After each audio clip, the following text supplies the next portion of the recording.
Jadi kalau masuk masjid, tenang dulu sebentar, kolbunya diajak masuk. Masukkan kaki kanan, baca doa, Allahumma ftah li abwaaba rahmatik, tambahkan salawat, wassallallahu ala sayyidina Muhammad. Jadi dapat semuanya, ya, gabungan. Jadi ulama itu meriwayatkan banyak hadis, lalu mereka gabung jadilah sebuah panduan amalan. Jadi malaikat apa yang mengiringi orang haji? Banyak nama malaikatnya, tapi terkumpul dalam satu klan malaikat rahmat. Jadi malaikat itu ada kayak habaib, ada fam-famnya.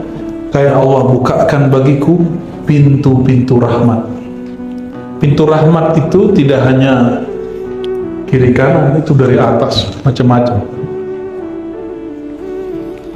Tapi di hadis lain, masuk masjid cukup baca sholawat. Saya lama mentafakuri hadis ini. Ternyata pintu rahmat itu adalah Rasulullah SAW. Ya, jadi kalau kita sholawat, Allahumma sholli ala sayyidina Muhammad, rahmatnya turun 10 kali. Kalau kita doa, Allahumma ftah li abwaaba rahmatik, dibuka juga, tapi belum tentu 10. Ya. Oleh karena itu ulama kita menggabungkan doa masuk masjid. Jadi jangan lupa masuk masjid baca doa. Jangan selonong-selonong aja, ini tempat malaikat rahmat berkumpul. Tidak ada tempat ibadah yang menyembah Allah di dalamnya, melainkan malaikat rahmat berkumpul di dalamnya. Jadi kalau masuk, tenang dulu sebentar, kaki kanan dinaikkan. Ya, tadi begitu kan? Main masuk-masuk aja. Ya, belajar tempat rahmat bercucuran. Rahmat bercucuran. Dan rasakan kalau hati sudah terkoneksi, nikmat rasanya. Maka Bapak Ibu ini kalau zikiran sendiri 10 menit terasa lama, tapi kalau ngaji ta'lim 1 jam pun terasa sebentar. Kenapa? Karena ta'lim itu adalah buah-buah dari taman surga. Kalau zikir kadang-kadang belum matang buahnya, makanya kadang zikir pahit, ya, karena dia ngobatin dulu. Zikir itu ngobatin. Az-zikru syifa'un. Zikir itu obat bagi orang yang sudah lama berzikir. Zikir itu tidak hanya obat, bisa jadi silah, senjata. Ya, ulama itu nggak perlu bisa bersilat, cukup dia doa selesai. Ulama orang kenal Allah, ya.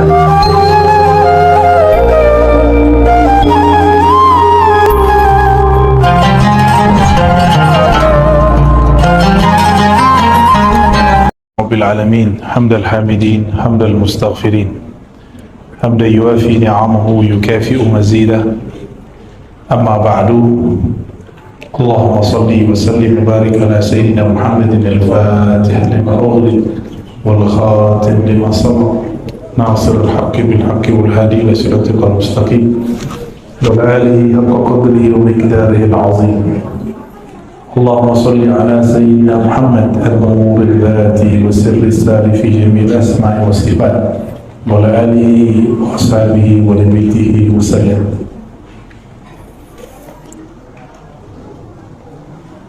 Bapak Ibu jamaah yang dimuliakan Allah, salah satu nikmat pada kita, Allah takdirkan kita duduk di saat orang-orang lagi berjalan di luar. Dalam hadis Imam Bukhari dikatakan, apabila seseorang hamba sholat di masjid, lalu dia tetap fi musalla, dia tetap duduk di tempat dia sholat. Ini kan tempat kita sholat semua. Maka malaikat rahmat mengatakan, Allahumma arham, ya Allah rahmati orang yang duduk ini. Dalam riwayat yang lain dikatakan, Allahumma salli alaihi, ya Allah sampaikan rahmat keberkahanmu kepada orang ini. Mada fi musalla, selama dia masih duduk di tempat sholatnya. Ini kan tempat sholat kita semuanya. Jadi Bapak Ibu sadar atau tidak, malaikat dari tadi Itu doa di ubun-ubun kita. Dan mereka tadi itu datang bertahap, pindah, ngasih tahu, sono ada majelis, sana ada majelis, ya. Tidaklah ada satu majelis malaikat-malaikat mengumumkan kepada malaikat sekitarnya, halumma ila hajatikum. Ya, tidak ada satu majelis melainkan malaikat, nama malaikatnya malaikat sayyarah, malaikat yang bertebaran di mana-mana. Tugasnya cuma satu, meramaikan majelis-majelis ilmu dan zikir. Semoga majelis kita termasuk majelis yang diridhai oleh Allah SWT. Jadi ini kalau kita dibuka nih mata batin oleh Allah, ini gak ada atapnya Pak. Aku melihat sampai ke atas tuh orang bersayap sampai langit sana. Maka sebagai tanda terima kasih kepada Rasulullah SAW, kita kirimkan Al-Fatihah untuk beliau, untuk guru-guru kita semua, orang tua kita, dan semua yang hadir malam ini. Semoga Allah membukakan hati kita semua. Al-Fatihah. Bismillahirrahmanirrahim. Malikum din. Suratul Jin. Waladhdallin. Kembali kepada doa malaikat tadi. Ternyata ada sir rahasia yang sering kita lupa. Setiap kali masuk masjid ada doa. Apa doa masuk masjid? Allahumma ftahli abwaaba rahmatik. Tapi di hadis lain cukup sholawat. Saya bertanya-tanya, kok di hadis ini sholawat, di hadis ini doa? Ya Allah, bukakan bagiku pintu-pintu rahmat. Bukan satu pintu. Abwaab, abwaab itu plural, jamak daripada bab. Bab satu pintu. Kalau abwaab banyak pintu. Ya Allah, bukakan bagiku pintu-pintu rahmat. Pintu rahmat itu tidak hanya kiri kanan, itu dari atas, macam-macam. Tapi di hadis lain, masuk masjid cukup baca sholawat. Saya lama mentafakuri hadis ini. Ternyata pintu rahmat itu adalah Rasulullah SAW. Ya. Jadi kalau kita sholawat, Allahumma sholli ala Sayyidina Muhammad, rahmatnya turun 10 kali. Kalau kita doa, Allahumma ftahli abwaaba rahmatik, dibuka juga, tapi belum tentu 10. Ya. Oleh karena itu ulama kita menggabungkan doa masuk masjid. Jadi jangan lupa masuk masjid baca doa. Jangan selonong-selonong aja, ini tempat malaikat rahmat berkumpul. Tidak ada tempat ibadah yang menyembah Allah di dalamnya, melainkan malaikat rahmat berkumpul di dalamnya. Jadi kalau masuk, tenang dulu sebentar, kaki kanan dinaikkan.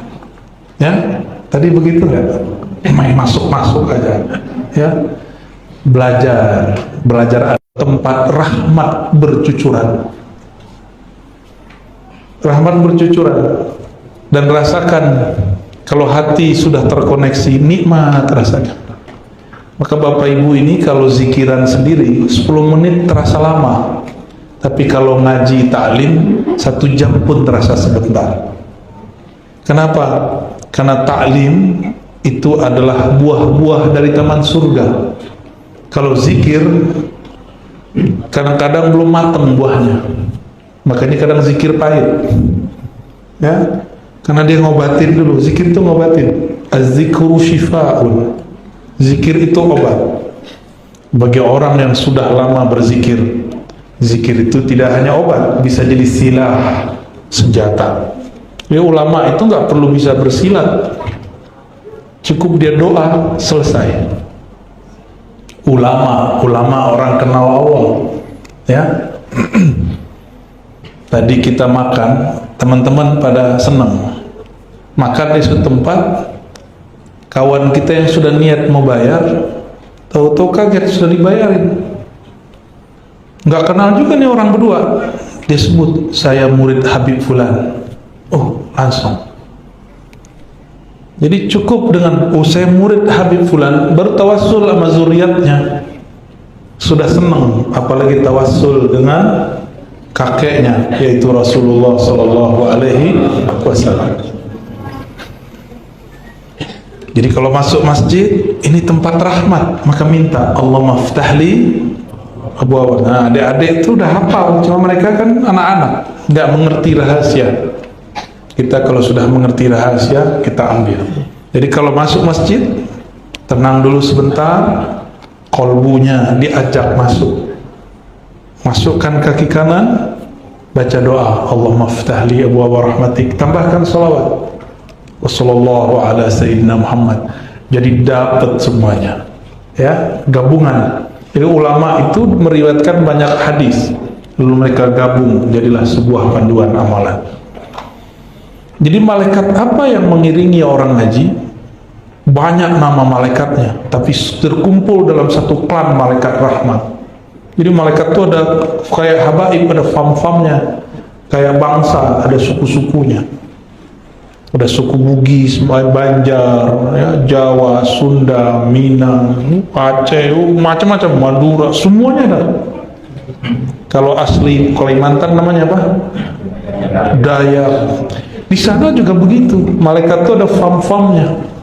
Maka ada malaikat yang nama belakangnya pakai il, Jibril, Mikail, Israfil, Israel. Ada yang belakangnya pakai an, Ridwan, Kiraman.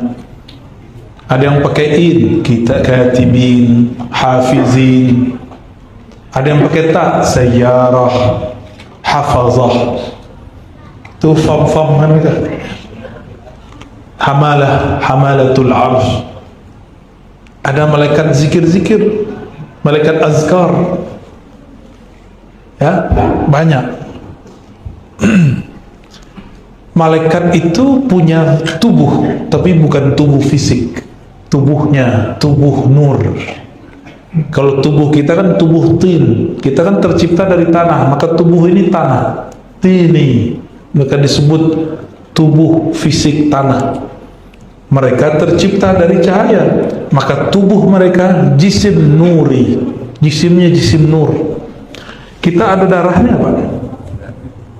Kalau kurang darah kita gimana? Disuruh makan ini, makan itu, ya. Ada makanan khusus yang bisa meningkatkan darah. Kalau kita lemas, semuanya dikasih minum nih airnya. Malaikat itu juga sama. Malaikat itu punya nutrisi, punya makanan, punya sarapan, punya cemilan. Ya. Kalau malaikat menghadiri majelis zikir, dia sedang pesta.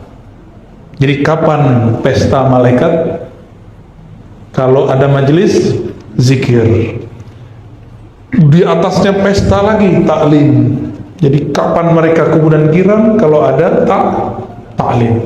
Antum ngumpul baca Ritubul Haddad, itu malaikatnya senang sekali. Maka orang-orang tertentu yang rohaninya lembut, rohaninya bening, itu bisa merasakan kehadirannya, penciriannya bulu roma berdiri, berzikir, ya, ya qawi ya matin, gitu ya. Ada kan zikirnya, macam-macam zikirnya tuh. Kalau Ratibul Attas itu bismillahnya diulang-ulang, Bismillahirrahmanirrahim, Bismillahirrahmanirrahim. Itu ada sir, ada rahasia semua di situ. Dan ternyata di setiap huruf-huruf zikir, terutama zikir-zikir Qur'ani, di situ ada malaikat ribuan yang memikul, yang membersamai lafaz tersebut. Jika dibaca dia hadir.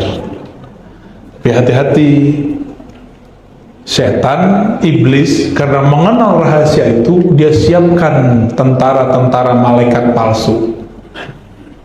Inilah yang dijadikan untuk menyesatkan calon-calon wali Allah. Dia lihat kayak malaikat, padahal bukan malaikat. Iblis ini kan dulu pernah jadi pemimpin malaikat di surga. Mimpin zikir, mimpin ibadah malaikat di surga. Tapi mohon maaf, imam masjid ada yang sok nggak? Kalau nggak ada saya nggak jadi nih, nggak jalan. Majelis nggak jalan. Ada yang ngomong gitu nggak? Saya banyak Pak dengar. Yang begitu biasanya nggak mau ikut ngaji sama saya biasanya. Kalau ikut ngaji biasanya itu hilang. Rata-rata nggak mau ngaji. Ngerasa udah alim. Ngerasa sudah cukup dengan rotib-rotibnya. Nah itu rotib kan ditulis di zamannya. Zaman sekarang ada rotib baru. Ada rahasia baru. Kan kita belum keluarin aja Pak. Ya, tahap lah ya. Ada wirid-wirid untuk senjata di zaman ini. Dulu masyayikh kita buat zikir untuk zaman dia. Ke setiap masa ada ulama yang meramu zikir-zikir Quran, Sunnah. Bahkan mereka dapat persetujuan dari Allah secara rohani. Itu dikumpulkan untuk senjata akhir zaman. Kita jangan bilang, oh ente buat jalan baru. Tidak. Al-Habib Al-Haddad, Abdullah Al-Haddad, dia kan juga mengumpulkan yang sebelumnya belum dikumpulkan. Ya, Al-Habib Al-Attas, dia mengumpulkan kumpulan zikir sebelum beliau itu orang tidak berzikir seperti itu. Hasan Al-Banna nulis Al-Ma'thurat, itu kan tadinya sudah ada yang lebih lengkap. Dia buat versi dia sendiri. Setiap wali-wali Allah itu dia punya perbendarahan zikir. Ya. Namun mereka ini tidak mau sombong. Kalau masih ada yang lama pakai dulu, tambahin dikit gitu. Ya, khawatir umat pada kaget. Jadi saya, walaupun saya mengijazahkan di majelis Ratibul Haddad, Ratibul Attas, saya punya wirid sendiri Pak, yang nggak ditulis di situ, ya. Tapi dari Quran juga, dari Sunnah juga, dan dalam pengalaman rohani sendiri kita mendapatkannya.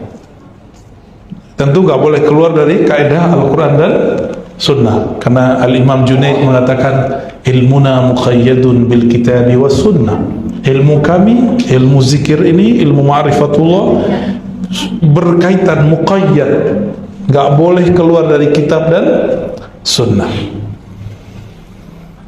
Jadi malaikat-malaikat mereka kalau mau makan, mau minum, mau pesta, apa yang mereka lakukan? Mereka hadir di majelis zikir. Ya.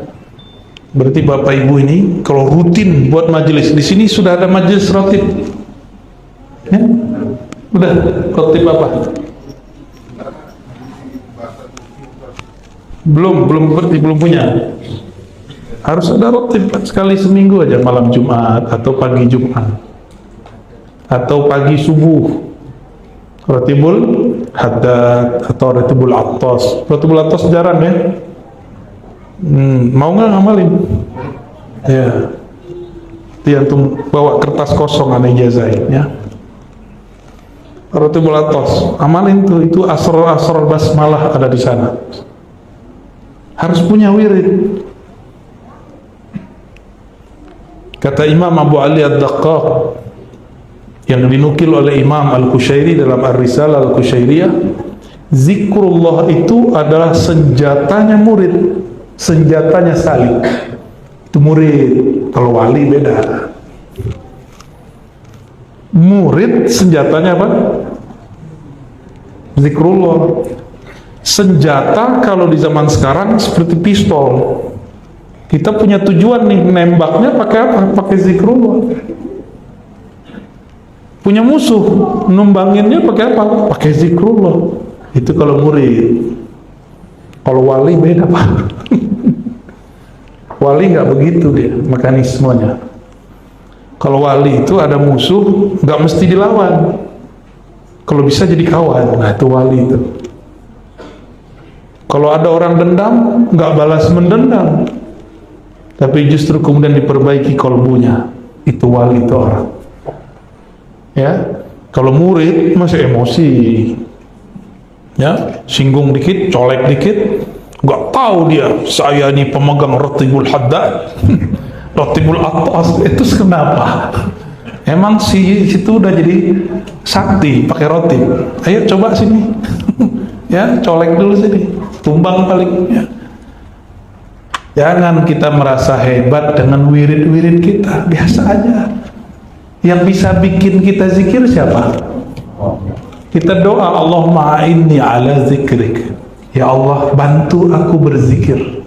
Benar. Jadi yang bantu kita zikir siapa? Kalau Allah nggak bantu, antum nggak bisa loh nyebut nama Allah. Itu nama Allah lebih berat daripada langit dan bumi.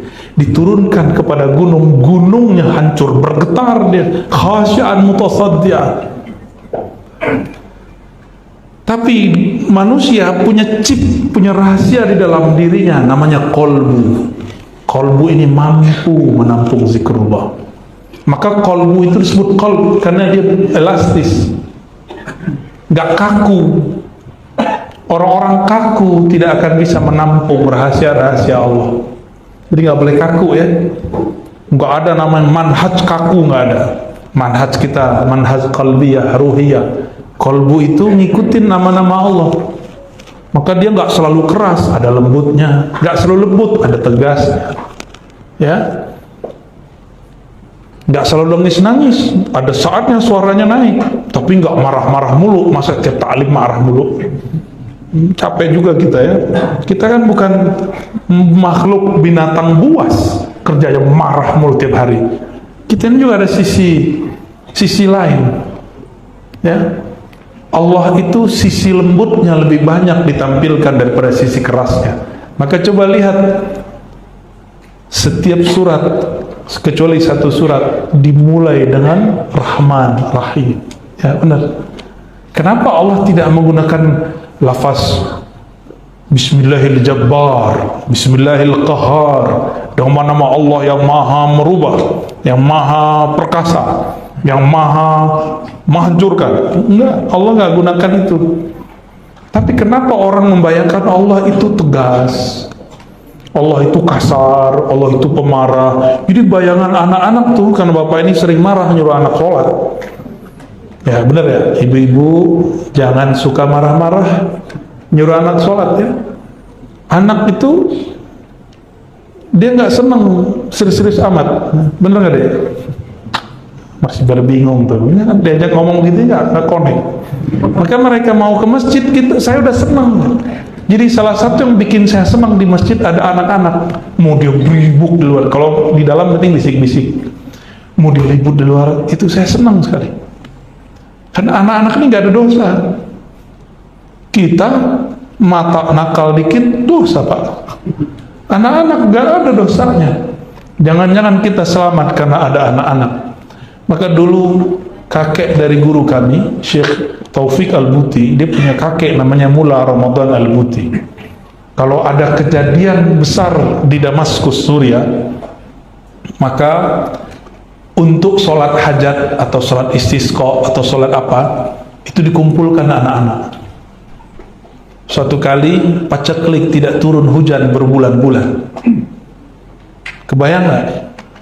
Hujan nggak turun berbulan-bulan, itu air nggak ada. PDAM belum ada zaman itu. Datang ke Maulana Mula Ramadan Al-Buti. Lalu beliau bilang, baik, kalian yang besar-besar puasa. Nanti di hari ketiga kita berkumpul di Masjid Jami', bawa anak-anak kalian semua dibawa. Benarlah, ketika khutbah istisqa ini kan khusus doanya. Beliau baru doa, yang pertama nangis bukan bapak-bapak, yang pertama nangis air mata anak-anak turun, hujan langsung turun. Itu anak-anak tersentuh dengan doa aki-aki ini, namanya Maulana Mula Ramadan Al-Buti. Ternyata beliau seorang wali Allah, doanya mustajab. Dia tahu menjadikan doa, menjadikan zikir untuk memanjatkan doa. Zikir itu senjata. Yang ahli pakai senjata siapa? Bapak bisa main pistol nggak Pak? Pistol-pistolan ya? Oh Bapak ini jago main pistol kolbu, nembak orang. Yang jago main senjata siapa? Gak usah senjata pistol lah, pisau, pedang. Saya kasih Bapak pedang, bisa ngelawan saya nggak? sama-sama kalah kita, Pak. Karena sama-sama nggak bisa berlatih. Kita mau mukul kemana, perginya kemana, ya nggak? Cara megangnya nggak bener.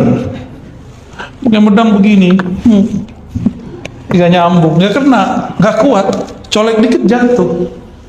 Tapi ama ahlinya, nah, orang yang ahli ini sudah pernah berlatih.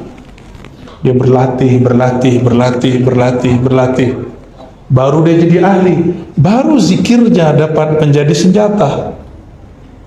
Jadi kenapa zikir kita nggak jadi senjata? Karena kita nggak terlatih. Itu sebabnya saya menyarankan di sini ada majelis zikir rutin terus. Nanti Bapak coba lihat, mungkin awal-awal masih sepi.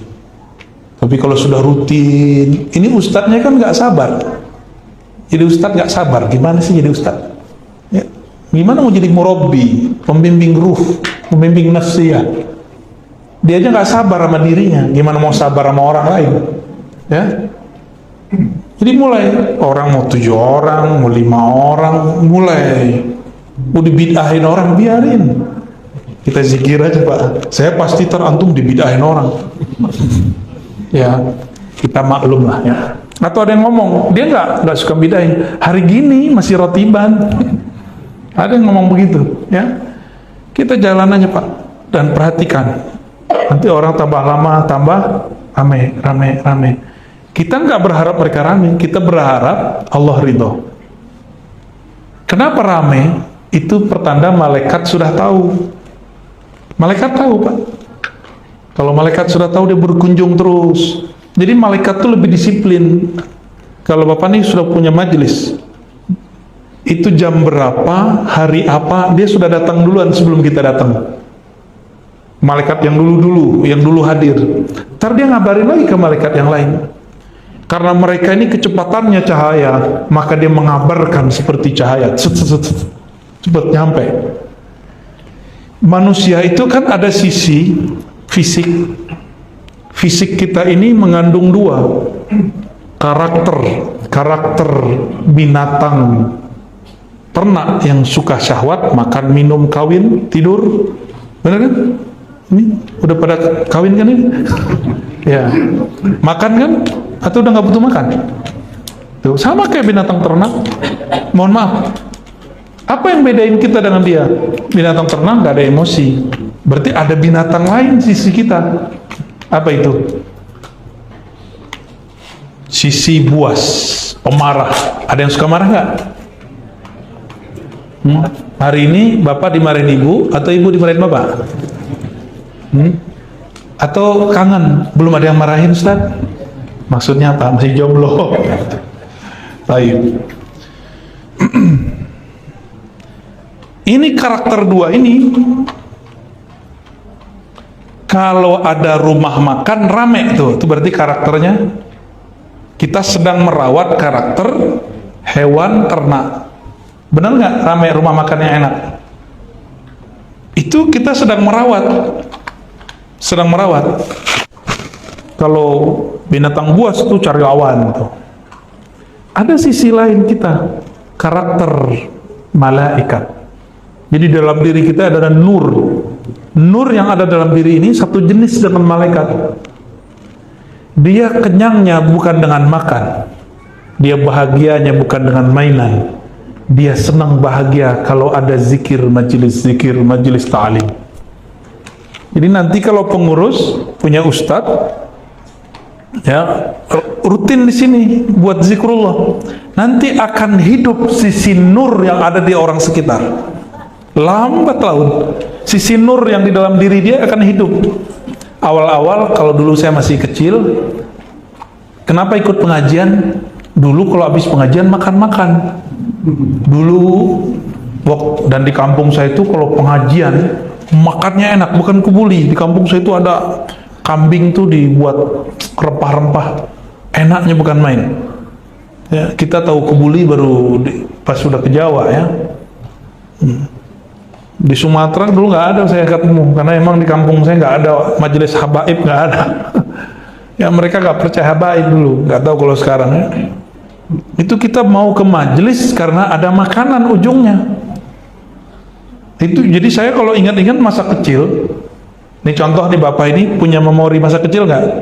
Coba dengerin Guru Mahmud baca Quran, itu ingatnya jajanan depan masjid. Ya, memorinya begitu, Pak. Atau dulu ingatnya orang lagi tarawih di masjid, kita main petak umpet. Karena dengerin orang bulan puasa nuzul Quran. Atau Bapak Ibu ini dari mana-mana kampung.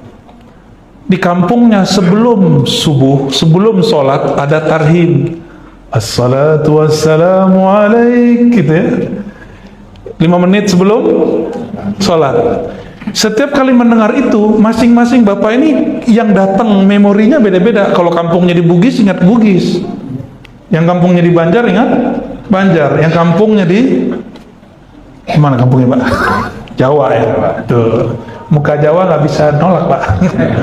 Ya, orang Sumatera, orang Sunda, itu dia ingetnya ke sana. Kalau dulu di masa kecilnya dia mendengarkan itu sebelum sholat, itu menjadi memori. Itu menjadi apa? Memori.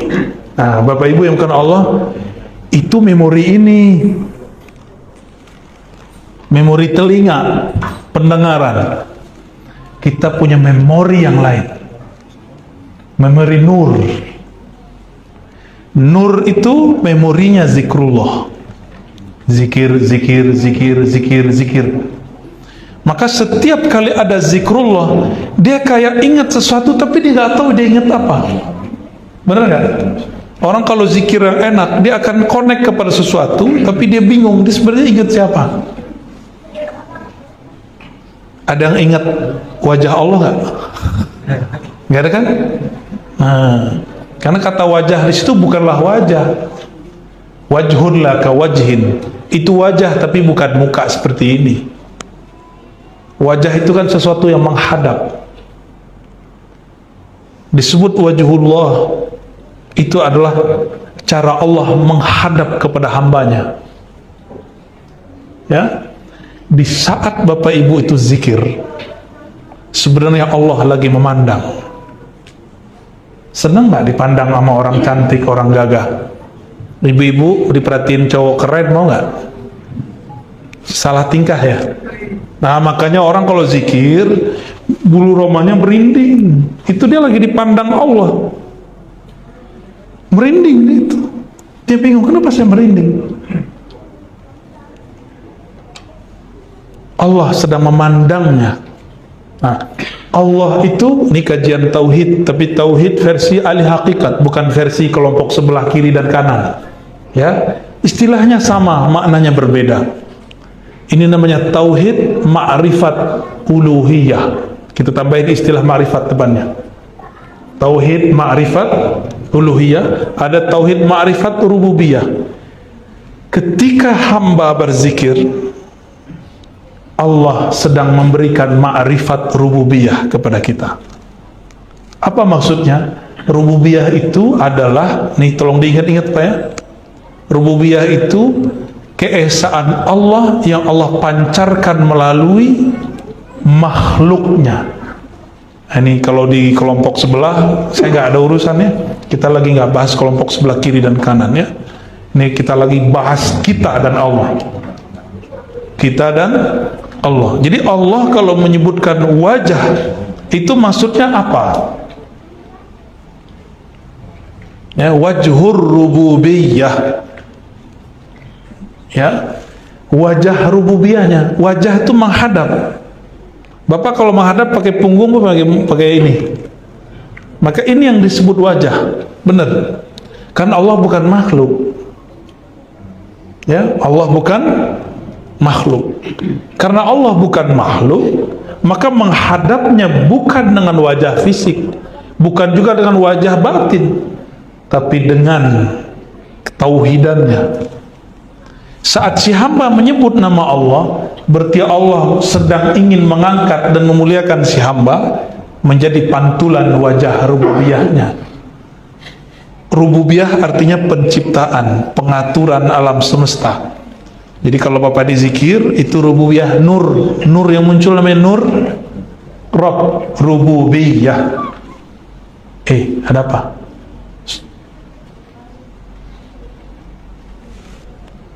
Wajhur rububiyah, ada rasa yang muncul kalau orang berzikir dengan itu.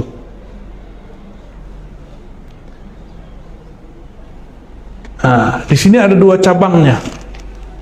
Allah itu sering menyebut dirinya Rahman dan Rahim. Ini disebut dengan Jamal. Allah Maha Indah. Allah Maha Indah. Oke? Kalau rasa ini yang muncul, Bapak nangis. Pernah nangis nggak lagi zikir? Atau tenang? Kalau zikir terasa tenang, adem, itu namanya dapat keindahan dari Allah. Senang nggak dibawa ke tempat yang indah-indah? Senang. Dengerin suara merdu, suka nggak? Suka ya? Itu secara fisik, apalagi secara ruhani. Ruhani kita nyaman sekali kalau mendapatkan cahaya itu. Bapak Ibu kalau lagi gelap, takut atau senang? Ibu-ibu senang gelap apa senang terang? Terserah bapak-bapak katanya. Baik. Ini saya nggak ngomong yang bab itu, Pak. Jangan jorok ini, yang vulgar ini. Karena kita punya sisi lain ya. Azan ya? Hah? Beda. Kalau kita gelap, kita takut. Sama orang yang tidak ada nama Allah di dalam dirinya, maka kolbunya gelap, pikirannya gelap. Kalau pikiran sudah gelap, itu namanya stres. Pernah panik? Pernah panik? Ya. Biasanya orang baru beli mobil baru, motor baru, kegesek dikit marah-marah, panik. Padahal kan tinggal dibenerin, Pak. Ya kan? Dia marah nggak marah, pasti dibenerin nggak? Tuh, kenapa harus marah-marah? Panik, karena kolbu pikirannya gelap. Oke? Berarti harus latihan zikrullah. Kerja kenapa mau berangkat pagi pulang sore? Kenapa? Karena pengen dapat duit supaya bisa beli listrik, teranglah rumah, ya. Benar. Orang kalau kerjanya rajin, dia dapat usahanya, hasil usahanya juga jelas. Sama, prinsip rohani sama. Kalau rajin bekerja dengan rohani, maka kita akan mendapatkan gaji-gaji rohani. Kita kerja dapat duit, senang, benar? Senang kan dikasih duit? Tuh kan, jujur benar kan? Senang dikasih duit. Rohani ini dapat gajinya. Apa gaji rohani? Ketenangan. Bukan senang, tapi tenang. Mau punya duit tapi nggak tenang. Ini contoh gampang, Bapak pakai dompet, duitnya banyak, jalan di keramaian, tenang nggak? Beneran? Ntar ada pencopet. Nah, diumpetin nggak? Nah, ini rahasia, Pak. Kalau orang punya rahasia zikrullah, pasti diumpetin, karena bisa dicuri oleh syaitan. Paham? Dicurinya gimana? Dipancing-pancing. Ini cara setan nih, nyuri nih. Pancingnya bisa lewat emosi, nggak bisa lewat emosi, lewat nafsu, nafsu biasa, nafsu rendahan. Nggak bisa juga lewat apa lagi? Lewat sesuatu yang kita semuanya senang, yaitu sum'ah wal ujub, pamer, posting, ngomong. Pas lagi taklim subuh, tidur-tidur, ditanya, bro, kenapa ente tidur? Malam tadi tahajud 11 rakaat, bro. Itu dicuri sama syaitan. Paham? Itu udah kecuri udah. Harus diambil balik. Ta'awuz cepat-cepat. A'udzubillahi minasyaitonir. Terus dibalikin tuh. Dibalikin nanti.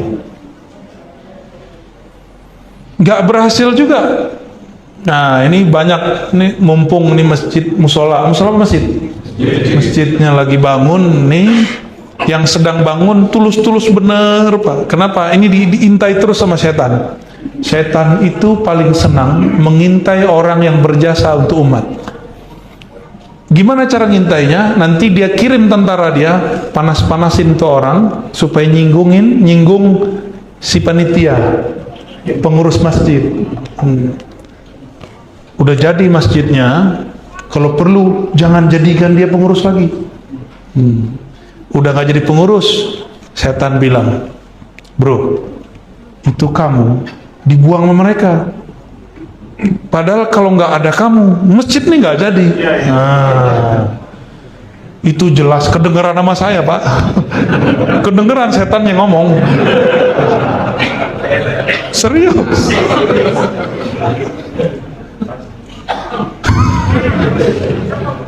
Datanglah, itu banyak ada di beberapa masjid. Setiap sampai di masjid itu datang tiba-tiba orang-orang lama yang sudah terbuang. Padahal orang nggak buang, orang justru pengen dia nggak usah mikirin lagi, istirahatlah, fokuslah ibadah. Tapi setan bilang kau dibuang. Padahal aktivitasnya sama. Maksudnya kamu sudah capek-capek bangun masjid, udah sekarang kamu istirahat, nikmati, jangan ngurus lagi. Tapi setan ngomong, tuh ada anak muda sekarang kurang ajar. Bener. Kalau bukan karena kamu, dia nggak bisa sholat di situ.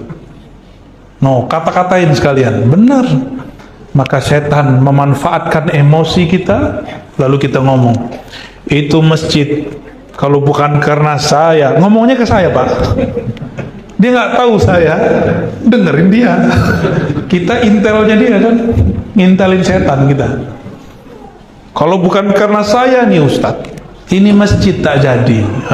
Kena si Bapak. Langsung kita peluk-peluk Pak, udah tua. Ini kan kalau perempuan namanya Pak baper ya. Nangis-nangis lagi, ini setan bener. Kalau bukan karena saya, ini mesti gak jadi Ustaz. Akhirnya saya bilang, Pak, mau amalan bangun masjidnya Allah kekalkan? Oh mau dong. Cukup, nah, saya agak kenceng ngomong. Kita tepuk ininya. Cukup ngomong begitu ke saya, tidak usah omong ke orang lain. Karena barusan amal Bapak dicuri sama Tony, ya teman dia Tony, tidak ada syainya. Kalau syainya syai Yaman kan boleh, syailillah. Bapak Ibu yang melakukan Allah, inilah yang harus kita jaga. Jangan cuma rajin menabung zikrullah, tapi juga harus menjaganya. Ya, kajian ini sebenarnya judulnya Tazkiyatul Qulub, pembersihan kolbu. Ya, judulnya dikasih di belakang. Kolbu itu dibersihkan dengan istighfar dan tobat, lalu dinutrisikan dengan zikrullah. Lebih dulu mana? Pasti ada yang bertanya, lebih afdal zikir atau istighfar? Bersihkan dulu kolbunya, baru isi. Seperti saya bersih, lihat nih bersih apa enggak. Kalau bersih baru saya isi. Bapak Ibu maukah minum, sukanya jus apa Pak? Jus tua, namanya doang. Kan ada namanya ketoprak setan, yang makan siapa tuh? Mbahnya setan. Senangnya jus apa Mas? Kan orang Jawa pakai Mas. Air putih ya Pak? Loh, ada jus air putih? Oke, ini air putih ya. Kalau di dalamnya ada semut gimana? Mau minum nggak? Mau Pak. Mau. Serius? Waduh, gawat. Ya udah, di dalamnya ada Mau? Ya. Yang penting bekas saya ya. Ini Pak.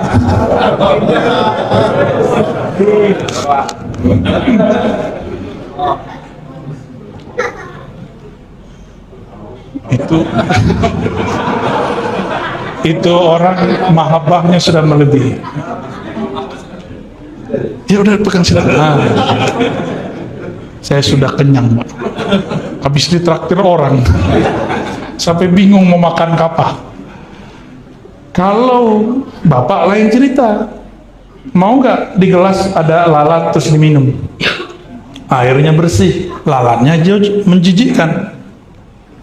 Pernah saya makan gulai namanya kepala kakap, udah seneng nih, tahu-tahu ada rambut, jadi nggak nafsu makan, Pak.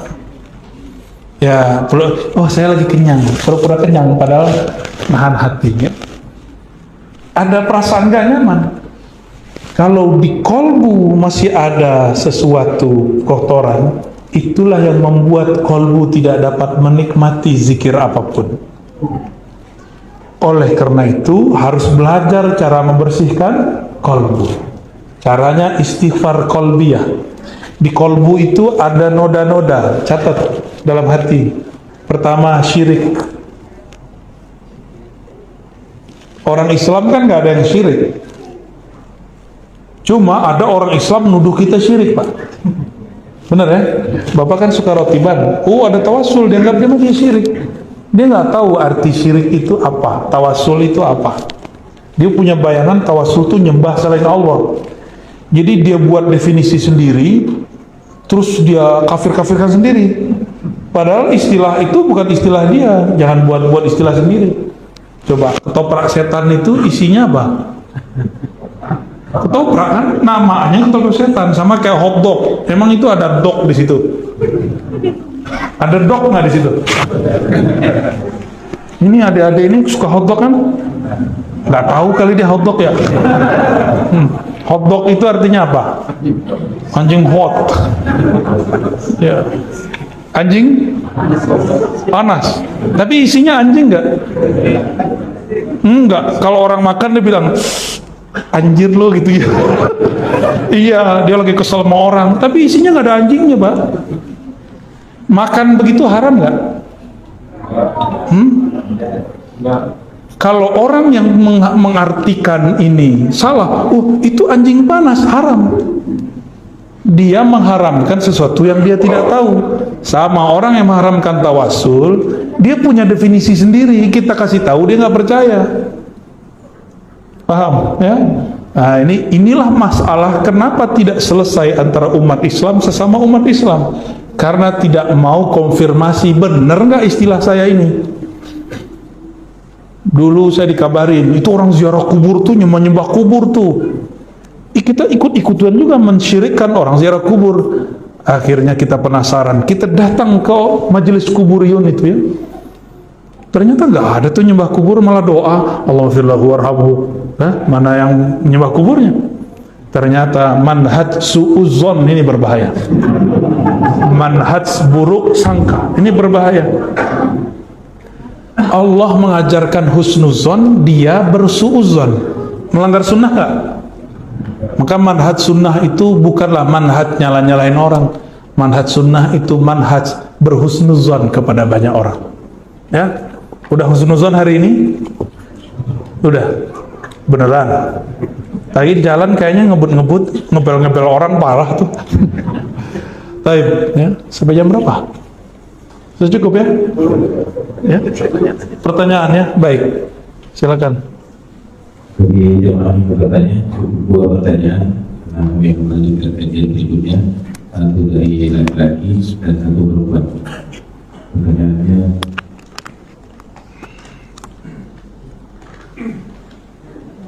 langsung saja baik di pertanyaan.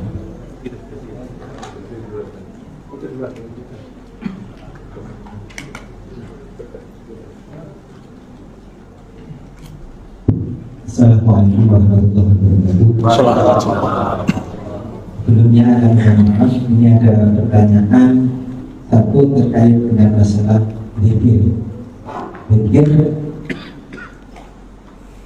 di dalam kitab yang pernah saya lihat itu ada namanya kitab Syamsul Ma'arif Putra dan Mabak Usul Hikmah. Di sana juga ada zikir, tapi ada yang khusus atau yang lain. ada talasin, ada wirid dan lain sebagainya. Menurutnya bagaimana? Ini pertanyaan yang pertama. Yang kedua, sebenarnya kami ingin tahu apa yang dimaksud tauhid mereka, yaitu tauhid tidak trilogi, dan bedanya dengan tauhid kita tentang wahdaniyah. Di dalam kata suci dikatakan wahdaniyah Allah itu juga tiga, sifat, tidak, dan af'al. Sedangkan mereka rububiyah, uluhiyah, asma wa sifat. Nah di sini tolong dijelaskan kita perbedaannya. Terima kasih. Borong nih Ustaz. Borong bener ini ya. Itu yang pertanyaan kedua saya jelaskan di majelis setelah ini ya. Ya, insya Allah. Habis ini kita pembahasannya perbedaan tauhid ahlus sunnah asy'ariyah dan salafiyah wahabiyah. Insya Allah. Tambahin nanti sufiyah. Sama-sama istilahnya uluhiyah rububiyah tapi beda definisi. Dan nanti antum lanjut ke sana ntar ya. Sedangkan yang pertama tadi tentang kitab apa? Syamsul Ma'arif karya Imam Al-Buni. Kitab ini tidak diperkenankan untuk dipakai kecuali orang yang langsung talaki dapat ijazah dan ngaji kepada ahlinya. Karena wifik ini kalau nggak jalur wali Allah pasti wali setan. Walaupun kitabnya ditulis waliullah. Al-Buni kan waliullah. Dia sezaman dengan Ibnu Asakir ahli hadis. Lalu disebutkan dalam kisahnya itu, begitu juga Ibnu Tahir As-Silafi. Beliau ini ditanya oleh Ibnu Tahir As-Silafi dan teman-teman ahli hadis, Al-Buni, Anda ini kok ngomong yang aneh-aneh? Kata beliau, enggak, saya nggak ngomong aneh, semua yang saya bicarakan asrar Quran. Ternyata dia difitnah.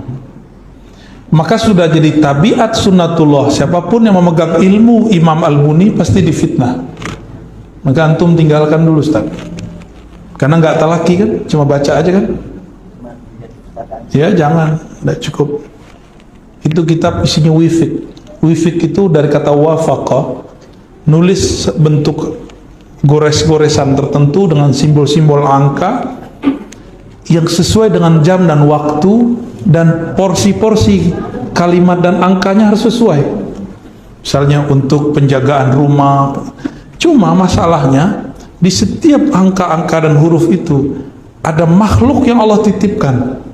Tapi makhluk ini kalau yang buat bukan waliullah, yang masuk adalah tentara Azazil, tentara iblis, tentara jin, bukan tentara Allah dari malaikat. Maka mohon maaf, saya banyak melihat ada orang belajar wifik ini nggak beres.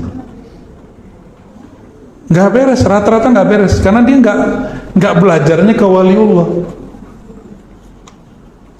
Terus lewat kitab yang diterbitkan tuh banyak salahnya.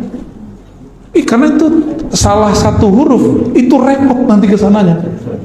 Mesin salah satu baut gimana? Hancur nggak? Hancur Pak. Salah sekian mili rusak dia.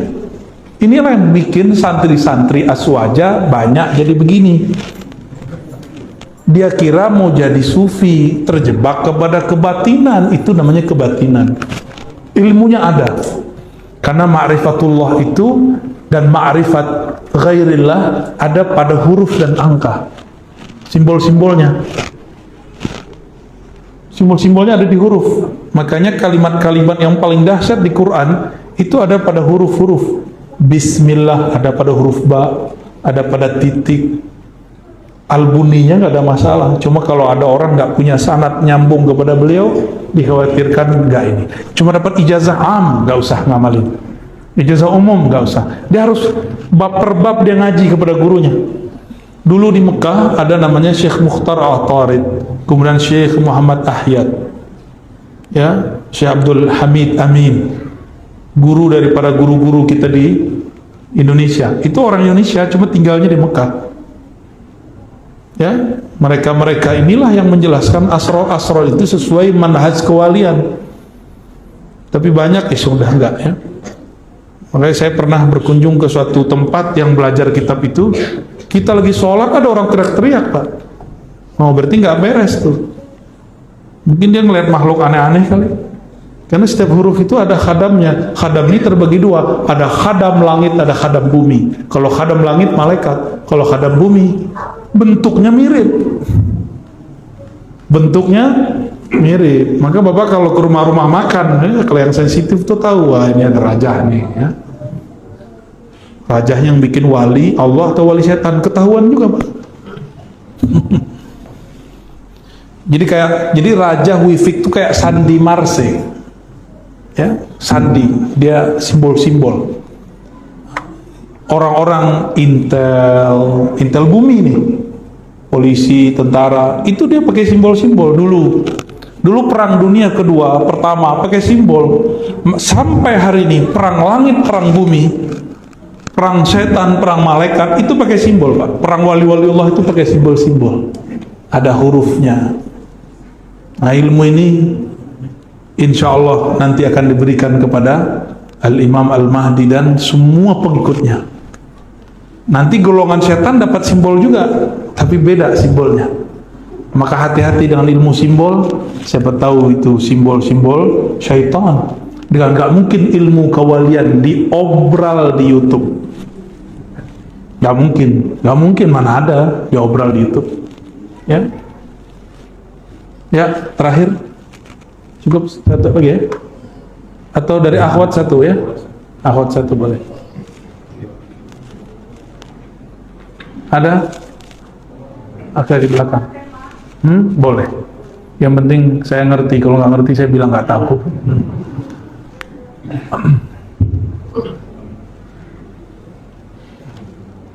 Assalamualaikum warahmatullahi wabarakatuh. Assalamualaikum.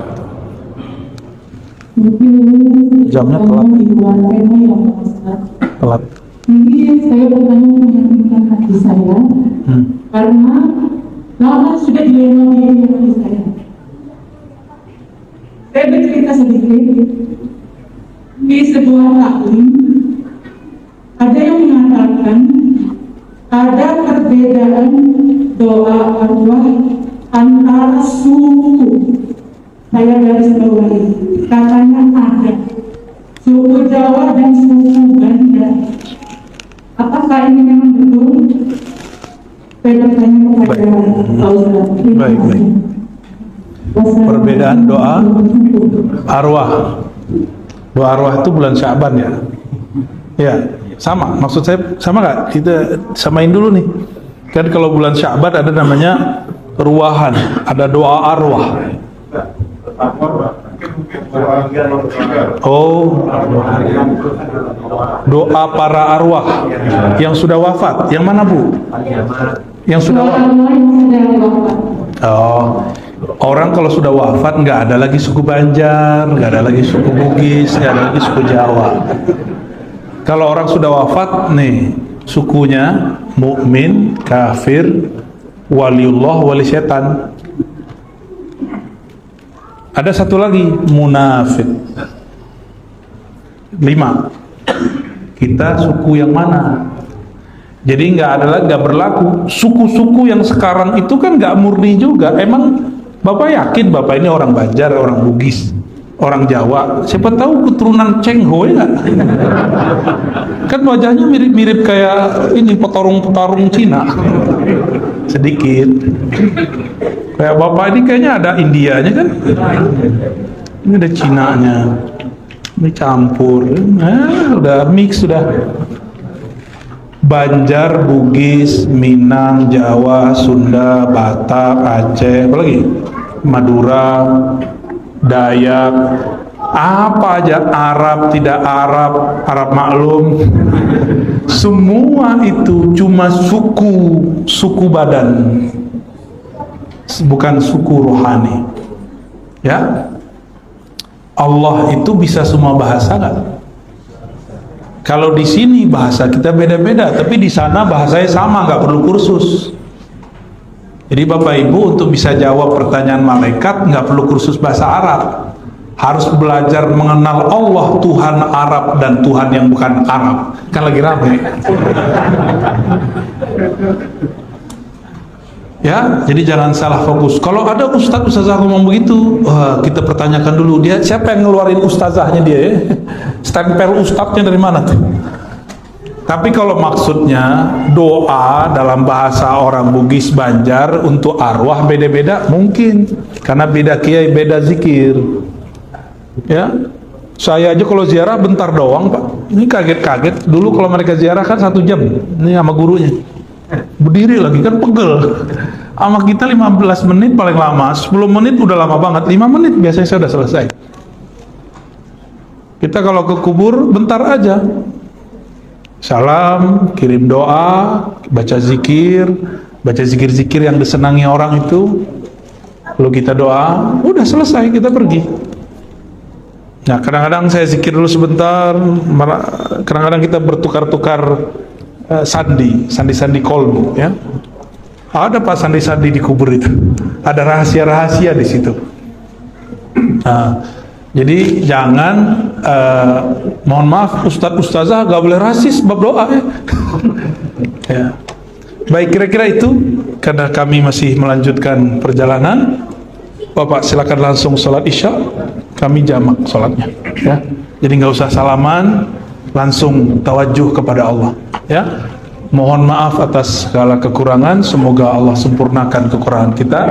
Assalamualaikum warahmatullahi wabarakatuh.